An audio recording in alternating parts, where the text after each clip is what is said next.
Godrej. And as I mentioned before, today we had few very, very important meetings in the morning. So here's our late edition. And hey, are you enjoying this warm weather? 22 degrees and mostly sunny right here this afternoon in sunny Brisbane. Well, we had our first chaplaincy meeting after a long time at the Griffith University today.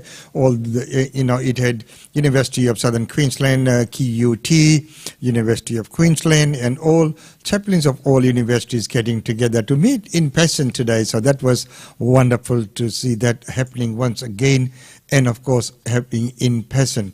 Well, right now, Fair Work Commission President Ian Ross makes an announcement about what has been on the discussion for a long time about the minimum wage. Taking all the relevant considerations into account, we have decided to award an increase of $40 per week to the national minimum wage, which amounts to an increase of 5.2%. The national minimum wage will be $812.60 per week, or $21.38 per hour. This level of increase will protect the real value of the wages of the lowest paid workers.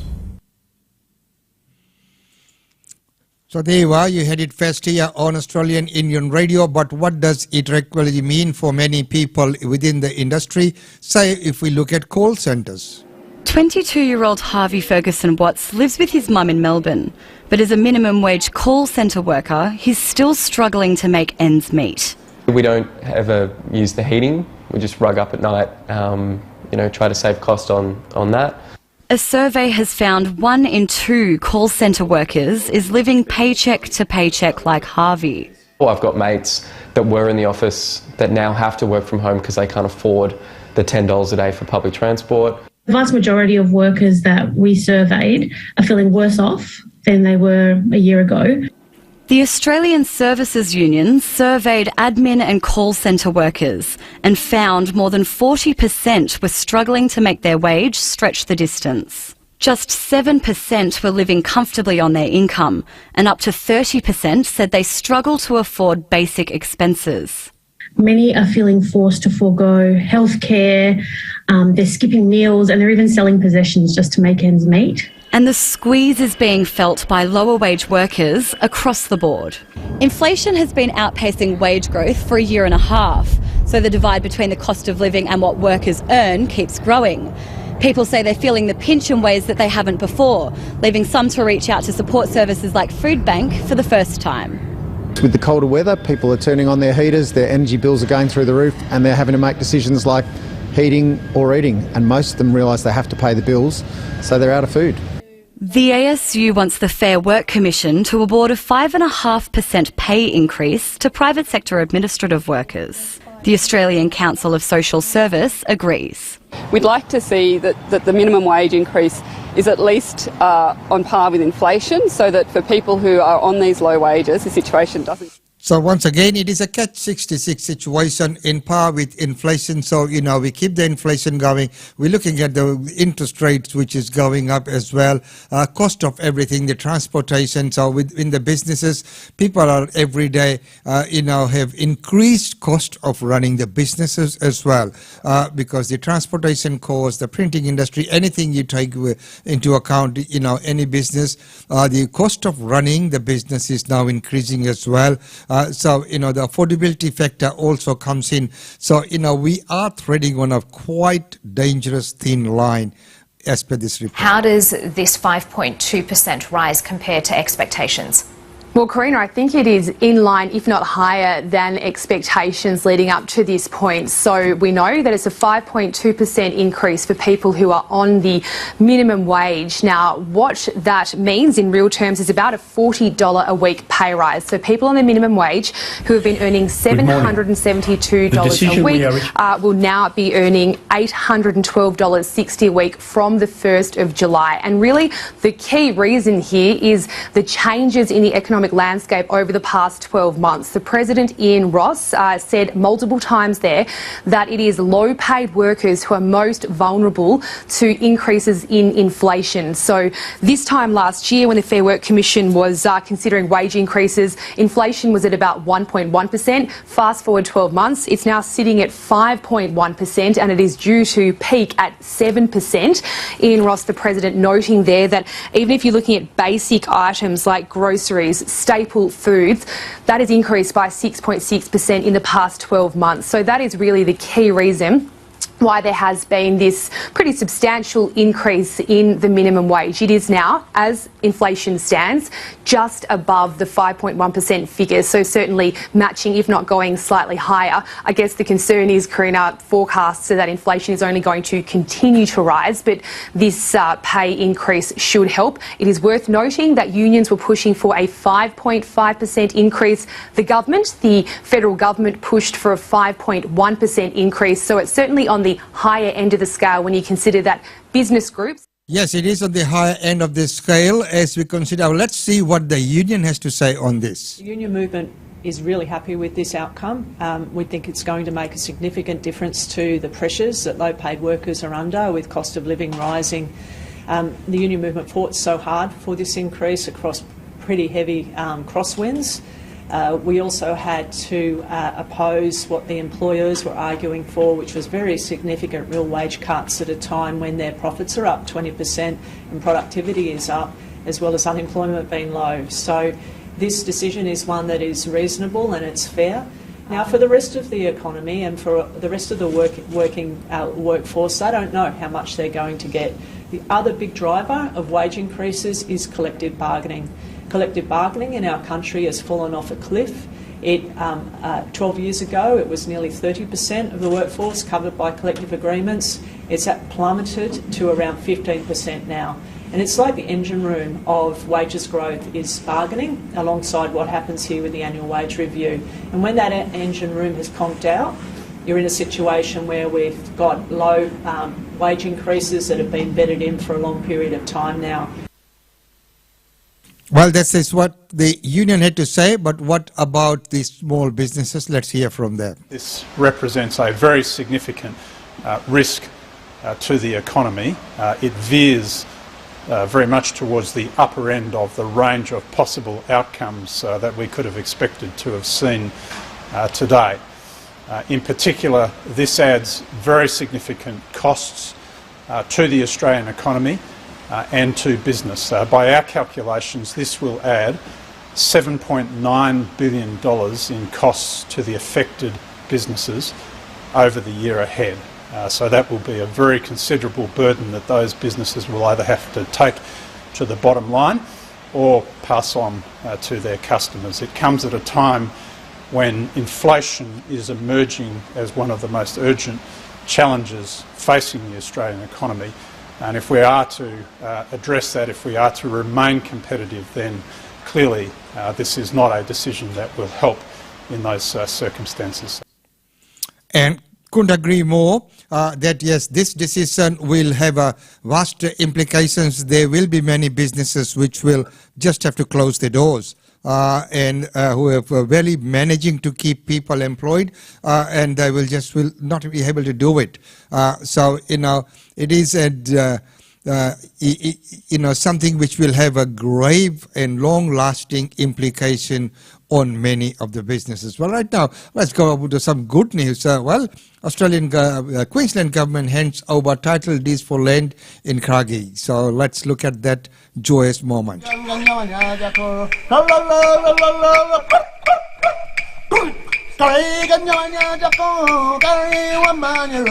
not going to be quiet anymore, and we can't do this without all of you. This is not about a Chris Royan or anyone's story, it's our people's story. So help us through this big journey. This is the historical event for 19 blocks of land we've applied for. These are the first 2 that are handed back today, and hopefully another 4 by the end of this year. And by 2023, we would like the whole lot back.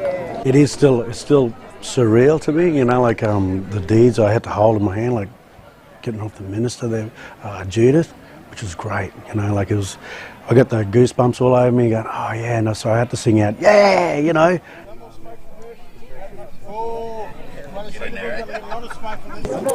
Sacred and to them, and now the land is theirs, and that's part, and as mentioned that they would like to get the rest of the land in that area there back given to them, to the traditional owners, as those have a lot of historical value and they are the religious lands. So now that is on one end. On the other end, because we live in Australia, which is by nature quite a diverse and now and growing ever since a long time, now there's more migrants from many different cultures and living together.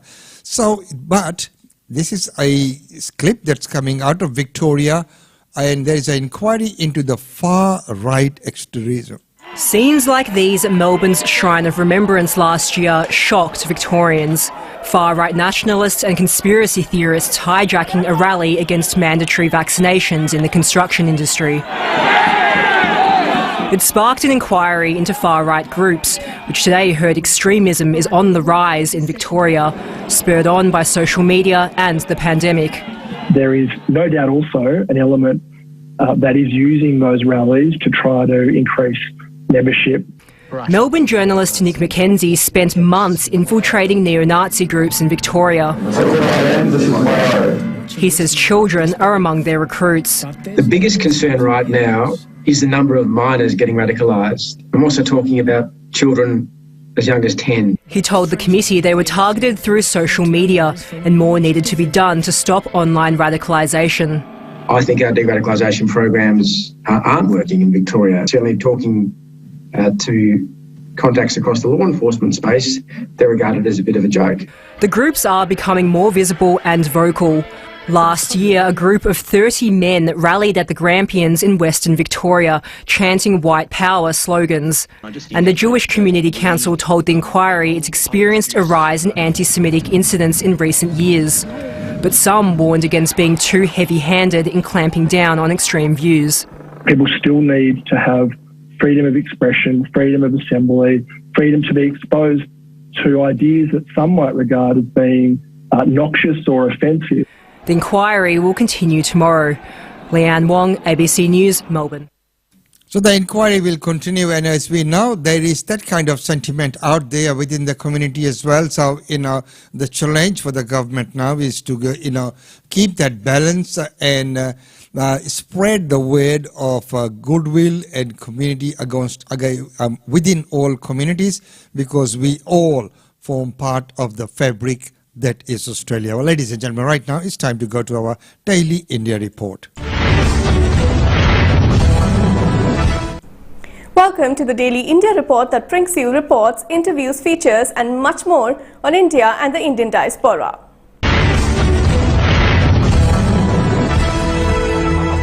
Indian Prime Minister Narendra Modi inaugurated a temple and attends Mumbai Samachar's 200th anniversary event on June 14th.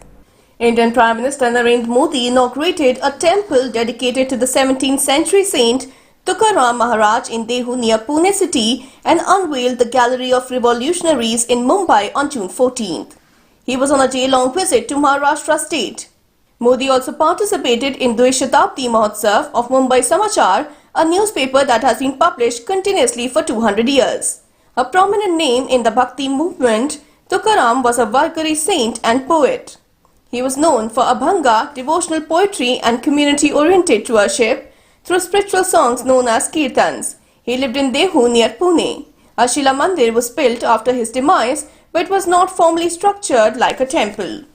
It has been rebuilt with stone masonry with 36 peaks and also carries an idol of Sant Tukaram. Modi also inaugurated the Jal Bhushan building and Gallery of Revolutionaries at Raj Bhavan in South Mumbai.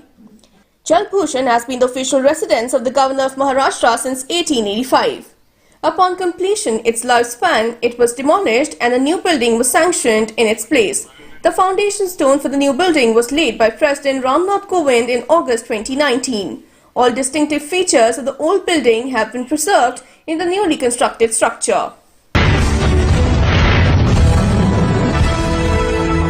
Indian Law Minister Kiren Rijiju is in Mongolia with relics of Buddha and a message of peace to the world.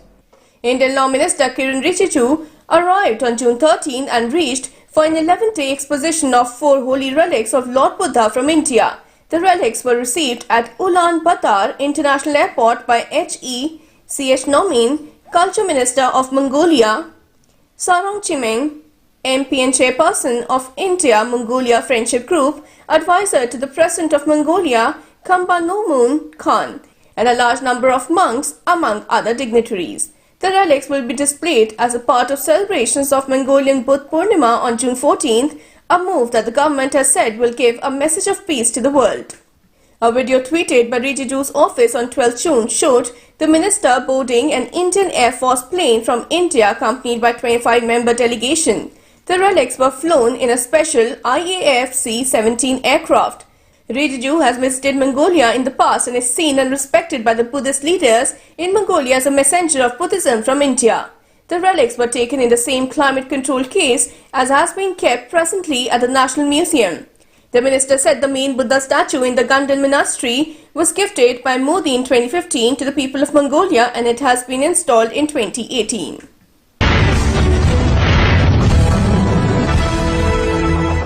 Indian government to recruit 1 million people over the next 1.5 years. The office of the Indian Prime Minister tweeted on 14 June 2022, quote, PM at Narendra Modi reviewed the status of human resources in all departments and ministries and instructed that recruitment of 1 million people be done by the government in a mission mode in the next 1.5 years, end quote. This follows the opposition's frequent criticism of unemployment. India will have its first hypersonic missile in 5 to 6 years, says BrahMos Aerospace CEO. India-Russia defense joint venture BrahMos Aerospace is now capable of making hypersonic missiles and will deliver the first such missile in 5 to 6 years, BrahMos Aerospace informed on June 13. BrahMos Aerospace capability to deliver the first hypersonic missile was announced by Atul Rane, CEO and MD BrahMos Aerospace. He was speaking at an event marking the commencement of the Silver Jubilee Year celebration 1998 to 2023 to celebrate the incredible journey of one of India's most successful cutting-edge military partnership programs that have produced the world's best, fastest and most powerful modern precision strike weapon, BrahMos. This event coincides with India's 75 years of independence and marks the incredible journey. Starting on June 12 to mark 21 glorious years of maiden supersonic launch of unbeatable BrahMos, the Silver Jubilee Year celebrations would culminate on February 12, 2023 on the BrahMos Racing Day. During the Silver Jubilee Year celebrations, the JV entity has planned to organize several key events, meets and national-level competitions which include industry partners meet to acknowledge and highlight the invaluable contributions made by JV's key industry partners as parts of the missile manufacturing industry ecosystem within the country.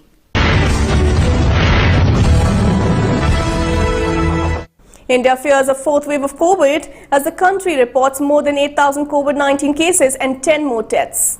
India on June 13th reported at least 8,084 new coronavirus cases with 10 more virus-related deaths in the country, taking the total number of fatalities to 5,24,771 according to the Health Ministry. The active cases stand at 47,995, comprising 0.1% of cumulative cases. The daily positivity rate recorded on June 13th was 2.71%, with the national recovery rate was 98.68%.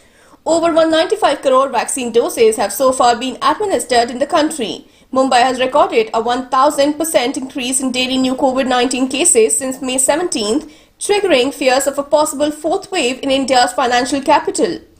On May 17th, Mumbai recorded 158 daily cases, while total active caseload stood at 932. On May 17th was also the last time the active caseload remained below 1,000. According to the government data, city has been contributing 18 to 24% to India's total daily cases since June 1st. The city has already geared up for a possible fourth wave with a civic body, Brihan Mumbai Municipal Corporation, urging residents to wear a mask and follow all COVID safety rules. The civic body has put all labs and hospitals on alert and has ramped up testing. Heatwave is scorching North India until June 15 as Delhi sears at 43.7 degrees Celsius. Several parts of central and northwest India are likely to continue recording high temperatures on June 14th, the Indian Meteorological Department has said. However, most parts of the region will start experiencing small spells of pre-monsoon showers starting June 15th. Senior officials of the Met Department said that with the southwest monsoon advancing to more parts of the country, pre-monsoon activity will intensify in parts of northwest and central India from June 15th. Heatwave conditions had largely abated in the country because of increased rainfall activity and monsoon coverage, says an IMD official. He added that some parts of northwest India, however, recorded high temperatures on June 13th as well, said a senior IMD official. The official added that in the coming 3-4 days, drop in temperatures in the northwest and central India would be in the range of 2 to 3 degrees Celsius.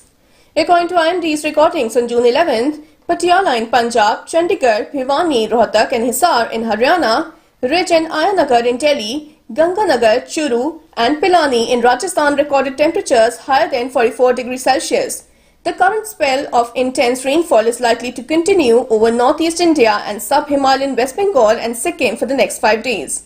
Isolated heavy rainfall is also likely over Jammu, Kashmir, Ladakh, Gilgit-Baltistan and Muzaffarabad, Himachal Pradesh, Uttarakhand, North Punjab and North Haryana on 16 June.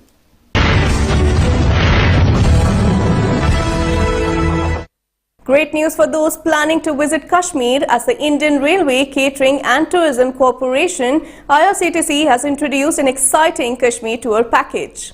The Indian Railway Catering and Tourism Corporation often brings an exciting variety of tour packages from time to time. This time they have introduced the Paradise on Earth Kashmir x Bengaluru tour package.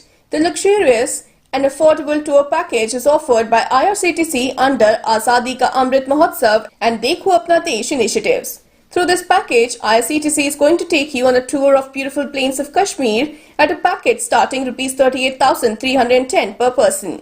This package is for 5 nights and 6 days and the journey will start from Bengaluru. IRCTC has partnered with airlines to transport the passengers from Bangalore to Delhi and then to Srinagar. The tour will start on September 25, 2022 and will go on till September 30, 2022. The per person expenditure on triple occupancy in comfort class is Rs 38,310, whereas for double occupancy it increases by Rs 780 per person to Rs 39,090. If you are travelling solo, the cost of single occupancy is Rs 48,120. For a child of 5 to 11 years with a pet, the charge is Rs 35,260, while for a child of the same age without a pet would cost you Rs 33,780. Under this tour package, one will be able to visit many beautiful places including Srinagar, Gulmarg, Pahalgam and Sonmarg. This tour package can be booked through the official website of IRCTC and IRCTC Tourist Facilitation Centre, zonal offices and regional offices.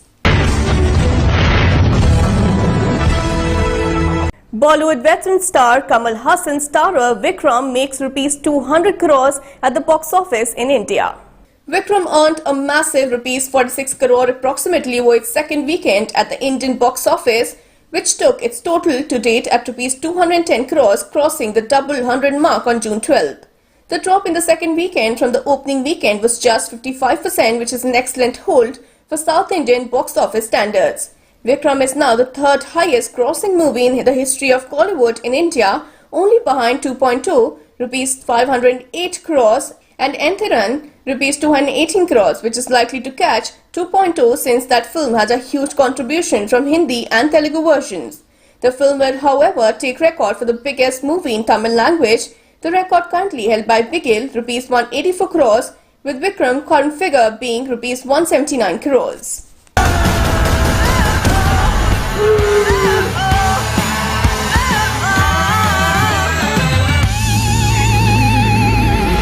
Once upon a time, there lived a ghost. Vikram. Vikram.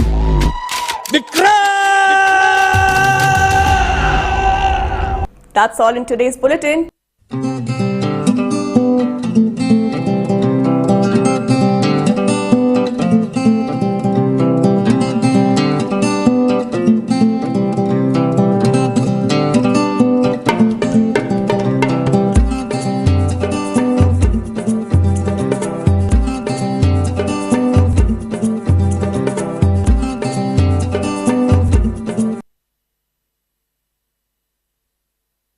Well, ladies and gentlemen, that's about all we have for you in this segment. And coming up next at 3 will be the weekly real estate update with Usha Chandra right here on this channel. So some very interesting things to talk about, looking at the national averages and other. So don't forget, at 3 p.m. right here on this studios, we will have Usha Chandra.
Time for you in this segment. We will see you back with the real estate update with Usha Chandra at 3 p.m. Until then, it's goodbye from us. It's always good to have your company on the show, and as we know today, we had the late edition of the news.